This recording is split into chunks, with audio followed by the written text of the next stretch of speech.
The minute you realize you have no more respect for your husband, you can be so sure, even if you pray and fast, you will never submit. Respect is the basis. And when you realize you're beginning to talk to your husband the way you talk to your little brother, you can be so sure you will never submit. Never.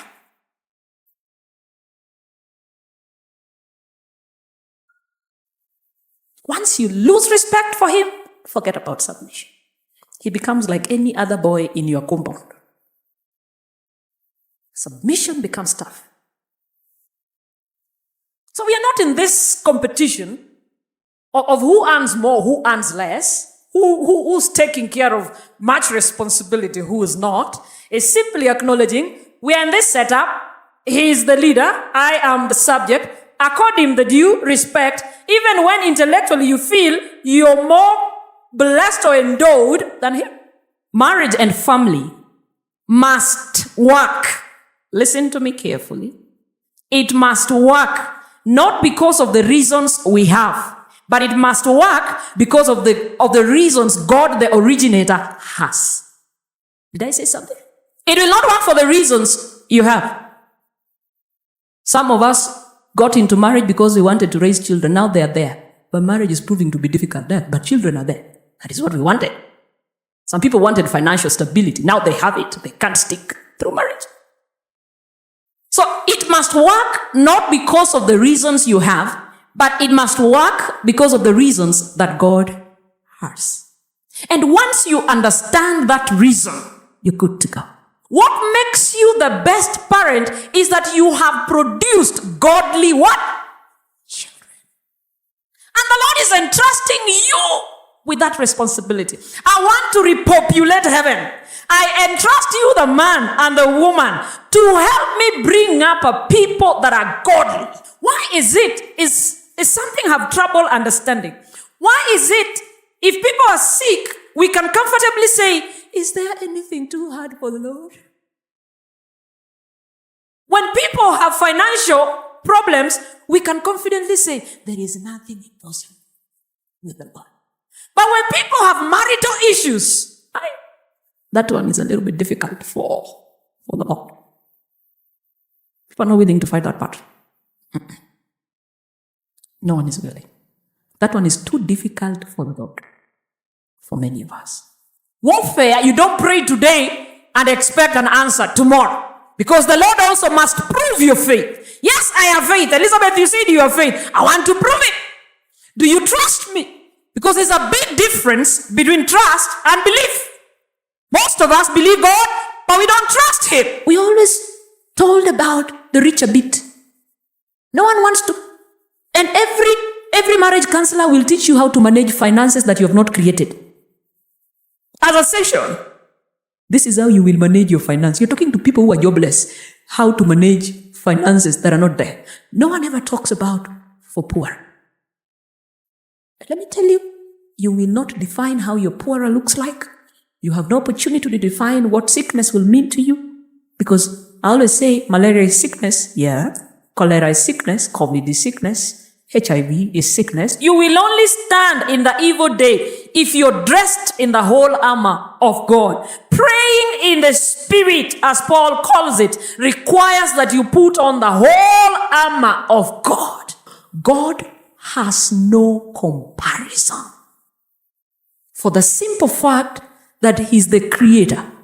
The devil is a creature. If there's anything to compare, is me and the devil.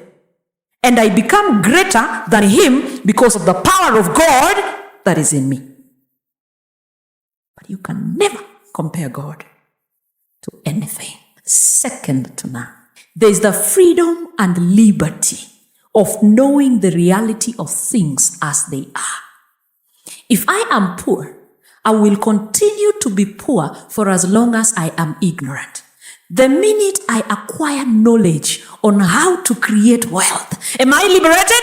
Yes. But there is no day I will become wealthy for as long as I'm not interested in knowledge in wealth creation. I will continue to suffer. The Lord does not even excuse that ignorance because it is willful ignorance. You cannot profess Christianity and still engage in spiritualism. It doesn't work. Obedience requires that you understand God is one and He is holy. Him alone must be worshipped. You cannot mix Him with another God. So there's no way you'll show up here for divine hour and shamelessly walk out of church to go to Kibra and visit Dr. So-and-so. No one taught us that a man is kept by prayer. If marriage was cleanliness, I tell you, you've not seen clean people. Then clean people would be keeping their marriages. If marriages was good food, chefs would have the best of marriages. If marriage was beauty, celebrities would have the best of marriages. I tell you, marriage is not kept with good food. We are dealing with the devil. We are not dealing with cooking skills. No! Any minute we live in disobedience, the wall of protection is pulled away from us and Satan has a chance to run our lives.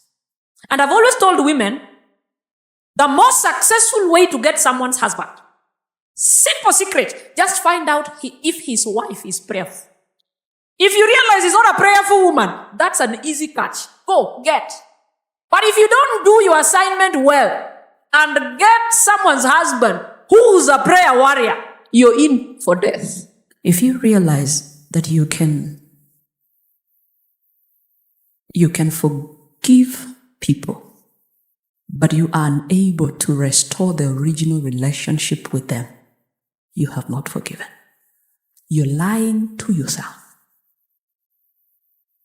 Forgiveness is a process that begins with reclamation. Okay? You must be able to dissociate someone from their offense. But when God has reclaimed, reconciled, restored, there's one beautiful thing He does at the end. He raises. And we are no longer sinners to Him, but we are saints. For we have been called out of darkness into His marvelous light.